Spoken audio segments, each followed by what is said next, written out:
disseminate any kind of feedback that would hit the body and retard any advancement, for those records.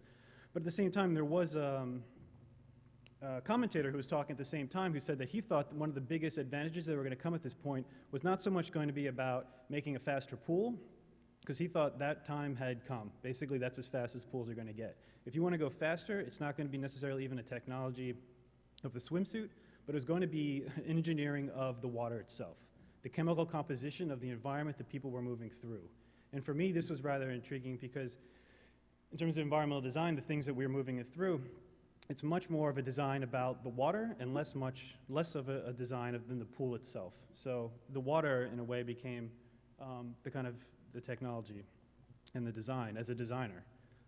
So what I want to talk a little bit about were essentially how to go about doing that. So I would constitute these as material energies. And there's two ways, I guess, if I was going to describe what a material energy was, it's essentially a building block for design, taking on all the responsibilities that an architectural building block would do nonetheless. And to kind of talk about that, I could contrast against things, essentially what a material energy is not. So on the one hand, we have effects, and Jeff Kipnis talks about this in terms of the cosmetic, meaning effects, byproducts, atmospheric qualities. These are things that require a surface to do all the heavy lifting. The effect is basically a byproduct of that surface. If you remove that surface, that building envelope, the effect disappears. So really, the effect isn't given any real responsibility. On the flip side of that, you have efficiency. So we're talking about a range of materialities with the material energies that are, thermal qualities, scent, pressure, everything that basically is around us between the landscape and between the interior that are kind of approached in different ways. So when we go to the inside, we're talking about comfort level, efficiency, basically preconceived ideas of what comfort is, and then making that interior efficiency of those materials meet those needs.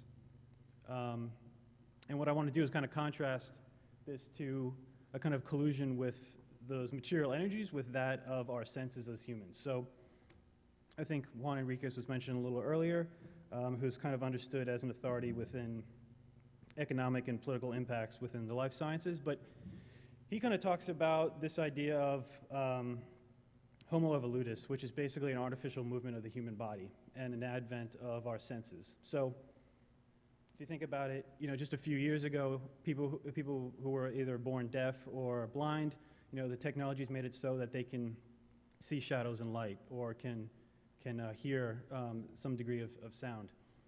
The idea is that in a few years, they'll be actually able to hear in the same regard what people in terms of a born condition would be. So a kind of equal condition.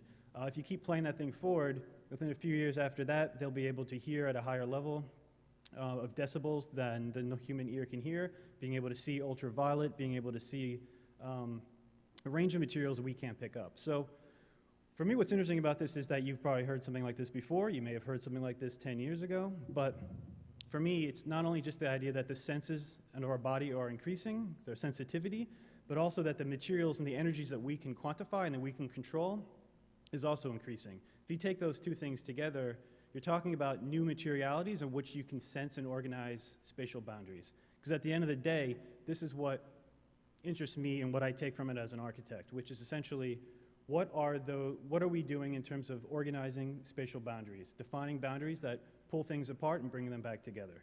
So just kind of quickly looking at, going back to Robin Evans talking about whether it's the Palladian villa, you're talking about a necklace circulation where you move from one to the other. You're basically going through one program to get to the next program. Advent of the corridor. Basically, it's a hermetic approach in which you move through one corridor. All the other rooms are hermetic. You go from one to the other. You don't have to cross through them. So clearly, if we looked at surface and geometry in those spatial organizations and typologies, they have huge implications on how we interact with each other, how we organize program activity, how those programs and activities change. So the thing on the table is not so much an answer, but saying, if we were to start embracing these material energies based on their properties, which is essentially a gradient, meaning they can't be defined or represented as a line, they're a gradient intensity with fallouts, and we start to think of those as boundaries, what then become our spatial and organizational boundaries? So whether you want to call it architecture, landscape architecture, planning, The projects that I'm going to show through the weather's office, range in scale, but nonetheless, I think as an architect, that's the kind of filter I see these things through.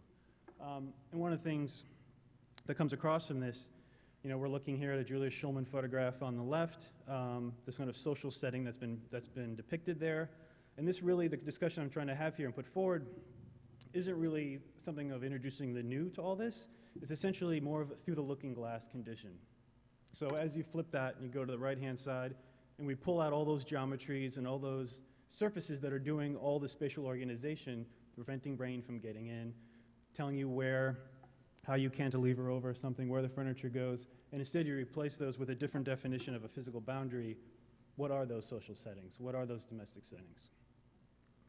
So kind of moving through with this, clearly these energies that I'm talking about in some degree exist every day. And they're primarily done as byproducts. So if we're looking at, say, eventually our pushers, meaning urban heat island or energy dumps that are moving through and being vented throughout the city infrastructure and landscape, these all are basically energy conditions that exist that basically are being dumped that we're responsible for, but they're opportunities that we're not embracing. They're byproducts. A little bit like effects, meaning they exist, they're not taking on any responsibility architecturally, but they exist that we can push and move forward with them. So this is just one of those examples. Here is a project we did for the Estonian Academy of Arts in Estonia, in Tallinn. And what we were looking to do with this is, essentially, it was close to a 300,000 square foot project, but we started by taking all the mechanical and workshop programs that they were requesting and lifted them basically half a floor off the main street. Within this kind of setting here, you have a condition in which you don't have any, you have either outdoor parks that exist for a short period of time during the year, then the winter comes about and those aren't available as public spaces, or you have interior lobbies.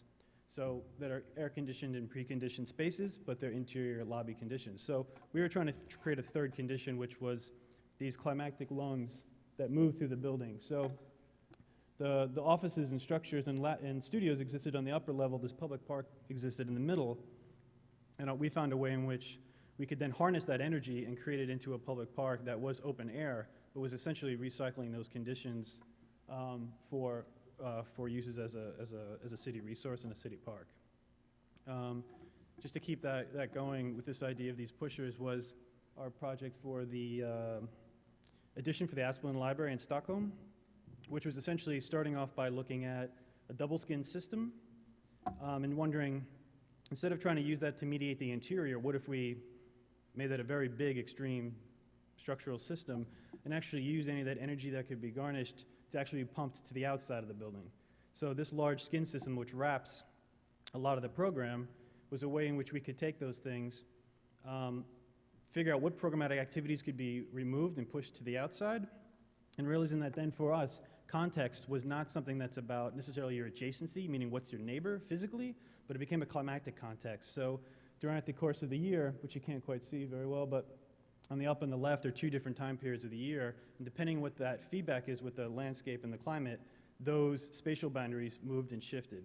And this is something that we've kind of looked at through a series of projects, which is essentially this idea of custom climates. So we're familiar with, like I say, with this day-to-day. Your street lighting, the advent of street lighting, allows for you to be outside, allows for commerce to happen throughout the course of the year, which otherwise wouldn't exist. So we were trying to look through a series of programmatic activities and what they existed through a specific geographic location and when those had to shut off. And figured if we could increase those activities, what would be necessary for that to happen? What would that mean for the commerce, recreation, and activities of a city like this? So we have a project like this, which we did. A lot of the work that we do as an office really ranges in two scales. So we're talking about much smaller prototype scales in which we run as products and test and make versus much larger scale public institutions and urban planning. And this was an idea for basically a seating system that existed in the landscape, and it was a sealed condition, sealed air cavity that had a heating element within it that individually, if you see on the lower left, the gradient condition that emanates from that isn't a lot within itself, but as it congregates together, can actually create these kind of bigger regions throughout that area. Another one at a smaller scale was what we were calling SHAG, which was a kind of play moving forward with this idea of astroturf. So, you know, you go outside and you lay on the grass outside when it's a beautiful day. Other than that, that's not an available kind of condition. So, the same way astroturf was used as a way for sports to occur within the Astrodome when light wasn't available, we thought of it as what could we do with a kind of swatch condition of a throw rug on the outside that could produce heat and light, sense much of these things that you would find within the environment, but you don't have to wait for the perfect day to come outside. We could actually design and augment those qualities on the outside. So we have a kind of little swatch on the upper right that shows some of the tactility and scale of these things. Again, this is just another example in which we were doing this, but without any tactility of the body, meaning this was a subterranean condition where it was a kind of crushed glass landscape that you moved over, but nonetheless, underneath it was a series of heating and lighting systems through this crushed glass that allowed us to play with different environments. So whether it was a much more temperate, humid environment in different regions, what the performance level of these things could be. And since this was an installation, we were essentially trying to see within this 100 by 50 boundary, if we took these different environments and put them together, what would those boundary conditions be? When would they bleed together? When would they essentially hit a point of just equilibrium? When would they conflict with each other? And what would those boundaries be that we could create and discuss and build within those? One of the last thing I'm going to take a look at here is just, again, jumping in scale now to, we seem to be doing a lot of competitions in Estonia, in Timula, which was basically for an urban planning strategy for this kind of lakeside area of the city. And what they were looking for was a wide range of everything from a hotel to commerce to residential and recreational facilities along this lake.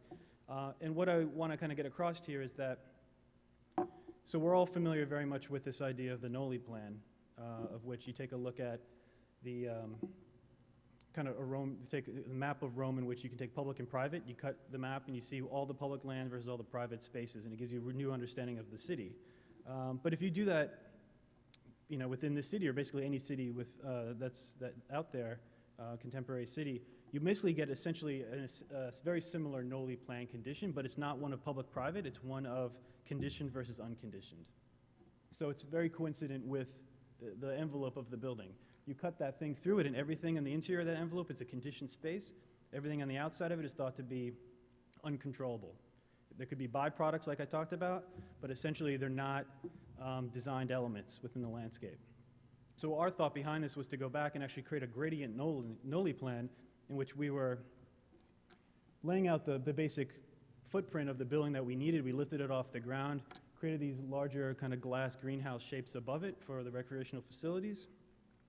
And then as you can see on the right-hand side, depending on the course of the year, that gradient of conditioned versus unconditioned spilt out from those points within the landscape. The idea behind this is that this was not just a facilitator for our design interests, but it was actually became a resource and a kind of planning strategy for the town, so that, you know, whether it was a boulevard, whether it was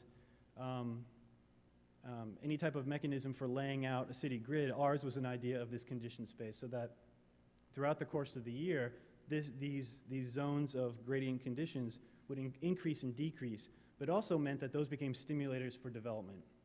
If that kind of climatic condition could increase, it could be a little bit like spring, further into the winter months, that meant people would be out, people would be using that space, and that would be commercial viable for the city. Our attempt really as a whole is not always to create recognizable spaces. That's clearly not what we're trying to do. But it is a way in which we can think of climate as an actual materiality that is a building material for architecture itself. And I'm just going to keep these going while I just make a closing statement here. It's just that this is our project for Pop Music Festival in Taiwan. But essentially today we have the opportunity to build new environments, climates, and contexts peppered with the potential for new social interactions, activities, and spatial organizations.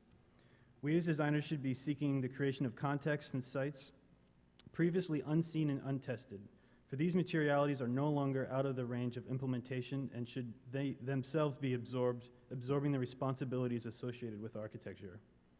If these material energies are moved to the foreground, garnished with the responsibilities of the materialities that construct our physical boundaries and that inform new various spatial typologies, what might be the spatial and social implications of our built environment?